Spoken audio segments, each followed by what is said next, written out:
Benvenuti viaggiatori, io sono Flor Delis. Nel viaggio di oggi realizzeremo dei meravigliosi anelli realizzati con dei bottoni. A fine video vi racconterò di com'è nata l'ispirazione per questa creazione. E adesso iniziamo questo meraviglioso viaggio.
eccoci giunti alla fine del nostro viaggio di oggi.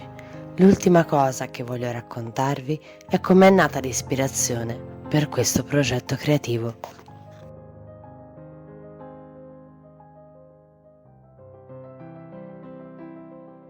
Questo meraviglioso progetto è nato facendo un giro alla fiera antiquaria di Arezzo. Girando per la fiera ho trovato questo banchino che aveva tantissime scatole piene di bottoni di tutte le forme e colori, che mi ricordava molto la scatola per biscotti di latta dove mia nonna teneva i bottoni. Lì ho trovato il bottone in madreperla con cui ho realizzato il primo anello che avete visto nello short. Proprio per le forme, i colori e gli stili che possono avere i bottoni, sono il materiale perfetto per realizzare anelli originali e particolari, ma soprattutto un'alternativa creativa per dargli nuova vita. Spero che questo viaggio nella creatività vi sia piaciuto.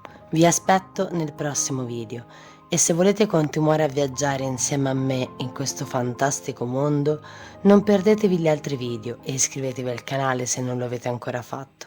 E se volete contattarmi per delle informazioni o chiacchierare con me, vi lascio tutti i link in descrizione. Ci vediamo nel prossimo viaggio.